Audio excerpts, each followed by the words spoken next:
Good morning. It's Tuesday, and well, happy Tuesday, I suppose. I awoke to some bleeping this morning. I'm sure it was earlier than 7 o'clock. I will give them the benefit of the doubt. It was louder today though, because they're now out the front of the house. White night. I don't want to be cast any aspersions. I do appreciate they have a job to do. And they like to get it done early. So they've brought their little digger with them, but whenever it moves it's got a little flashing light, and yeah, it bleeps. Anyway, we all love a bleep, don't we? A repetitive bleep in the morning. Certainly help me get out of bed, so I shouldn't really complain, should I? And we're off. The commute begins. Lovely sunny day. The iPhone map was telling me to go one way, that the traffic was really heavy. Google Maps, on the other hand, said, nah, go on the M50, traffic's okay, chill. So that's what we're going to do. I don't Google normally, if I can help it, but Google Maps, yeah, it's not too bad now. Yeah, so we'll go the Google Maps way. I was watching an interesting video yesterday about Apple. They have a thing out. It was launched in America. They did invite me to join. I think they mistook me for somebody who might be in America, maybe. But basically, Apple, as you're probably all aware, unless you've been living in a cave, you can store your credit cards and your debit cards, even your airline tickets and things like that, into the wallet on your iPhone. I know Android have something similar, but Apple do it anyway. So you can store your card in your phone, and then when you come to pay, and it's quite nice, it's called Apple Pay. It means, well, in most shops anyway, there's no limit. So, you know, if your shopping is over €30, you can still use it. You don't have to get the old card out and the PIN. And my phone being the XS Max, it uses facial recognition. And just have to give it a strange look, and it pays. I know the first few times I did it, you know, I think people were going, "Oh, look at that! Oh, now it's a bit, yeah, it's one of those, is he?" But so yeah, so you can put your cards in. I have a few cards in there. I've usually my boarding passes for planes as well. It's handy. I actually have a privacy screen protector, which can make it a bit harder to scan barcodes for when you're using things like boarding passes. But the last international trip, anyway, didn't cause any issues.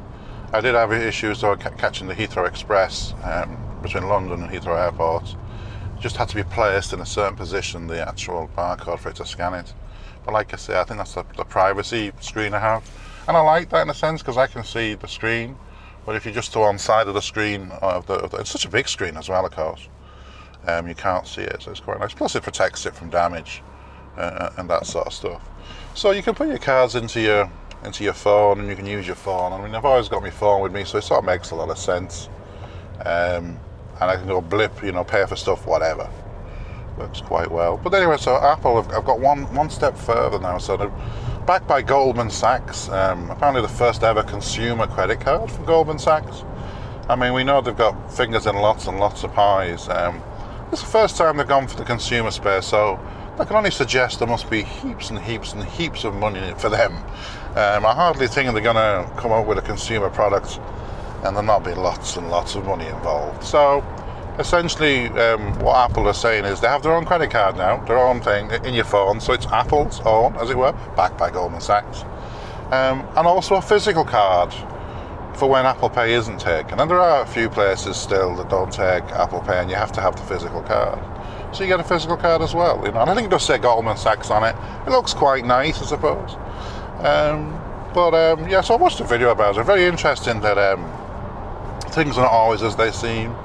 And it is a credit card, and I don't want to say credit cards are bad. Yeah, but they can be very difficult for people in general. I know there's some people out there who are great at saving money, who don't spend a fortune, who, I don't know, they're just really good with money, and that's fine, But for most of us, there's always this temptation. It could be Christmas. You could be buying stuff for people. You could be buying stuff for yourself. You might see something to purchase that you can't afford, and yeah, you go, I'll put it on the card, and then it's harder to pay off. I mean, some people pay the card off every month, fair play to them, but that's hard, and most people go, well, I'll pay the minimum payment, So yeah, so they have this Apple card and Apple Pay builds in, and there's some cashback rewards. I think if you use the card in a place, you get 1% back. If you use the actual phone instead of the physical card, you get 2% back. And if you actually pay on the Apple Store or online or physically, you get 3% back. But you can see how they're using this product to immerse you even deeper into the Apple world. They're tying you even more to Apple, I think. And yeah, I'm not sure I like all that sort of stuff. I'm not a fan of the credit cards in general now. I think they're awful things. It's so easy to get into huge amounts of debt. It's so easy to buy rubbish you don't really need. But also the fact that, they have you with the phone, then you get the Mac and all the rest of it. Is it the best phone on the market? It certainly isn't the best phone on the market. I know we're coming up to September. It's the end of August at the moment, so I think we have a week or so left in August. But in September there'll be a keynote from Apple HQ, and there'll be a new iPhone released. Pretty much definitely, I'd say. And I'm sure there's a huge long list of things people want or people think will be in it and all the rest of it.